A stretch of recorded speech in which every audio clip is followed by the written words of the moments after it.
Thank you, Mr. Chair. The reality is this hearing is not really about the FACE Act, because that was a bipartisan bill passed over 30 years ago that still has standing. It is a bill that is about protecting worshipers when they go to pray and patients when they are trying to access health care.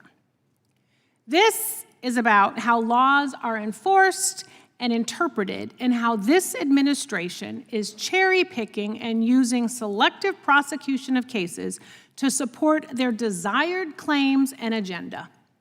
And the claims and the agenda are to take away rights and to silence groups with whom they dislike or disagree. Last month, the DOJ released a highly flawed 900-page partisan report purporting to examine prosecutorial decision-making under the FACE Act and alleging bias in federal law enforcement during the Biden administration. However, many cases brought between 2020 and 2024 involved serious crimes such as firebombing, arson, bomb threats, and coordinated clinic blockades, all of which resulted in indictments by federal grand juries and guilty verdicts at trial. We are talking about violent and unlawful acts. So, Professor Waters, even though I answered my own question, but I will ask you the question as well. Do those sound like peaceful protests to you? They do not sound like peaceful protests to me. And I think when we're talking about the incidents of obstruction and violence at clinics, it's important to look at all of the cases that were not prosecuted, right? So for example, when I look at the National Abortion Federation statistics, and I look at, for example, the number of pickets and protests outside of clinics, there were tens of thousands, right? And what we're talking about under the Biden administration is 25 prosecutions, not for that activity. The prosecutions are for blockades. The prosecutions are for threats. The prosecutions are for violence, not protected speech. Thank you.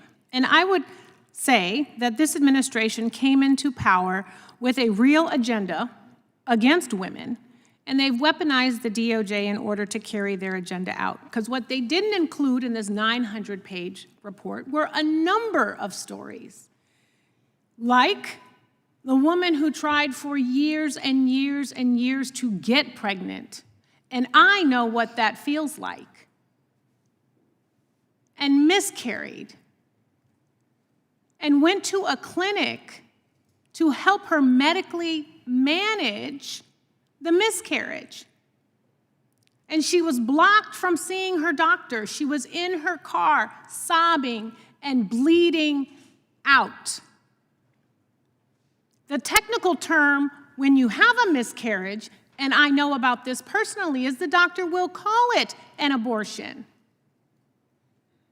I think it is violent for anyone, especially a man, to suggest that they know more about my body and how I'm trying to protect myself in the hopes that I can get pregnant again based on their assumption of me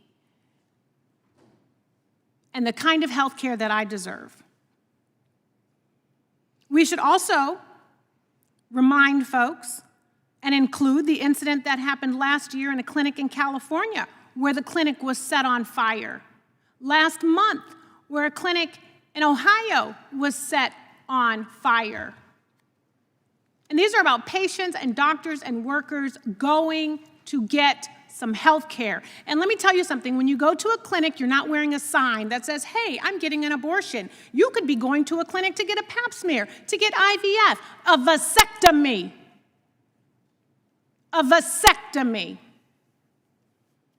So in the few seconds that I have remaining, I would be remiss if I didn't draw the subcommittee's attention to the murders on the streets of Minneapolis by ICE and the use of the FACE Act to charge two Black journalists, Ms. Fort and Ms. Lemon.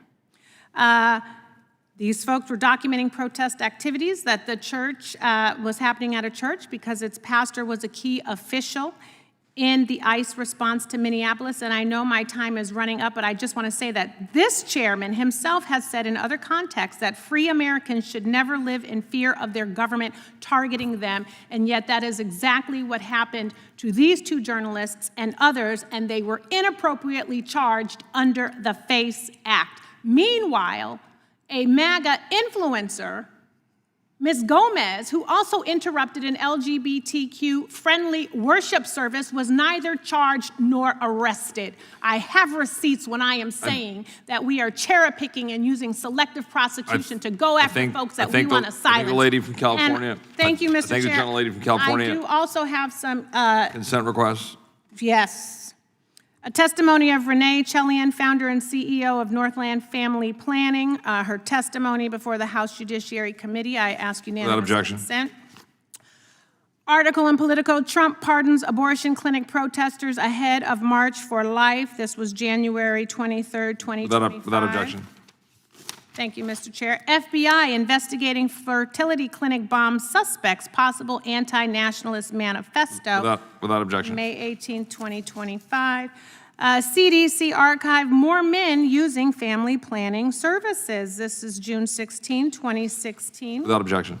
And lastly, our letter to the chair and the ranking member, Amnesty International. USA submits this letter to the House Subcommittee on the Constitution for their upcoming hearing from tool to weapon, the FACE Act, and the without objection. Federalized I'll now